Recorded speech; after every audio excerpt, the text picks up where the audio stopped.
Que bonito, rapaz. Que parceira, rapaz. Ai, que bonito. De UPA para o hospital. O levantamento do Conselho Municipal de Saúde mostra que hoje Vamos 22 pessoas estão internadas em unidades de pronto atendimento à espera de vagas em hospitais. Hoje a greve dos médicos da capital completou 2 semanas.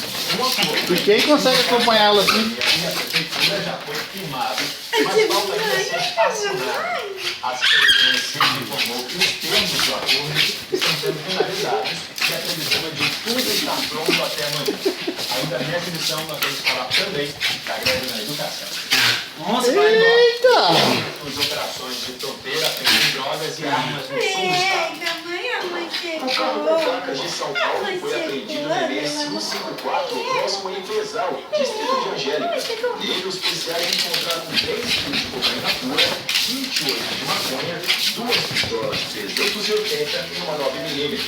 E o que chamou a atenção foi esse carregador automático que é colocado na pistola